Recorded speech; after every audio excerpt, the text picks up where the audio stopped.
اس نساء میں نا اللہ تعالیٰ نے ایک آیت نازل کی ہے، واللہ اتنی بڑی آیت ہے کہ ہم لوگ اور مسلمان اور دنیا اگر اسے سمجھ جائے نا ہم کبھی شرک نہ کریں۔ اللہ نے کہا ان اللہ لا یغفر ان یشرک بہ وَيَغْفِرُ مَا دُونَ ذَلِكَ لِمَن یشاء۔ اللہ نے کہا لوگوں سن لو، کائنات والوں سن لو، دنیا کی میری ساری مخلوق سن لو، میں نے شرک کرنے والے کو کبھی معاف نہیں کرنا۔ ان اللہ لا یغفر ان یشرک بہ، میں نے مشرک کو، شرک کرنے والے کو میری ذات میں، صفات میں، الوہیت میں، ربوبیت میں، میرے ناموں میں، میرے اسماء و صفات میں، میری قدرتوں میں جو کسی غیر کو شریک بنائے گا، چاہے نبی کوئی شریک کیوں نہ بنائے، اللہ کہتا ہے میں نے اسے معاف کوئی نہیں کرنا۔ جو شرک کرنے والا ہے وہ سن لے، اللہ اسے کبھی بخشے گا نہیں، وہ ہمیشہ کے لیے جہنم میں جائے گا۔ اور ساتھ اللہ نے فرمایا وَيَغْفِرُ مَا دُونَ ذَلِكَ لِمَن یشاء، اس کے علاوہ جتنا بڑا گناہ ہو میں اسے معاف کر دوں گا۔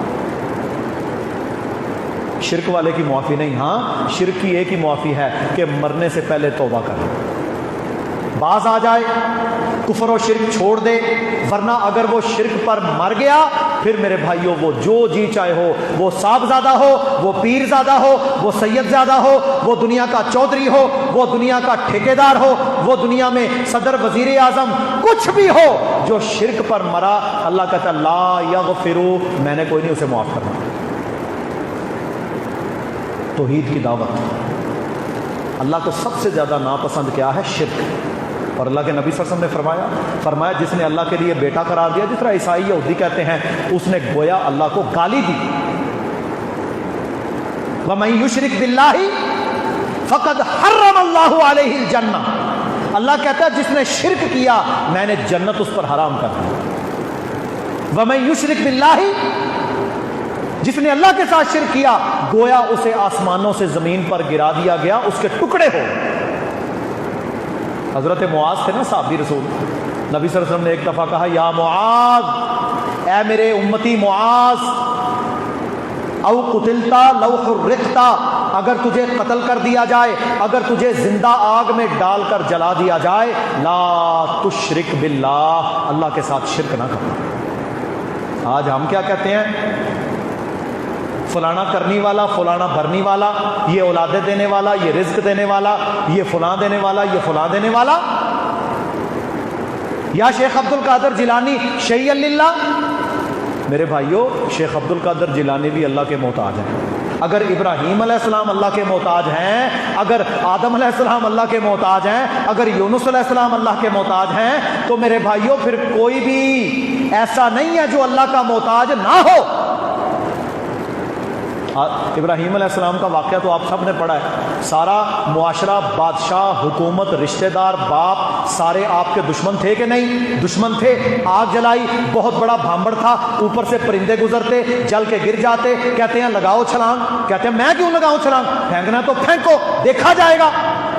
غلیلہ بنایا ابلیس، باقاعدہ قرطبی نے لکھا ابلیس آیا، انہیں آ کے طریقہ سکھایا، انہوں نے غلیلہ بنایا، لمبے لمبے قد تھے، دور سے ابراہیم علیہ السلام کو پھینکا، اڑتے ہوئے آ رہے ہیں، الاؤ جلا ہوا ہے۔ اب ابراہیم علیہ السلام خلیل اللہ ہے نا۔ اچھا مجھے ایک سوال کا جواب دیں، سارے دنیا کے پیر، فقیر، ولی، نیک لوگ ایک جگہ پر جمع ہو جائیں، کسی نبی کے مقام کا مقابلہ کر سکتے ہیں؟ بولیں یار، نہیں نہ کر سکتے، نہیں کر سکتے۔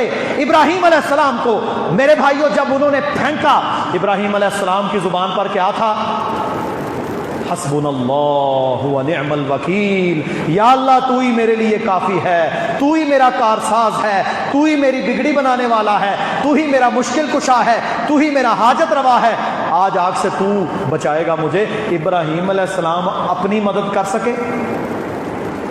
بھائی بولیں، نہیں کر سکے۔ کس نے ان کی مدد کی؟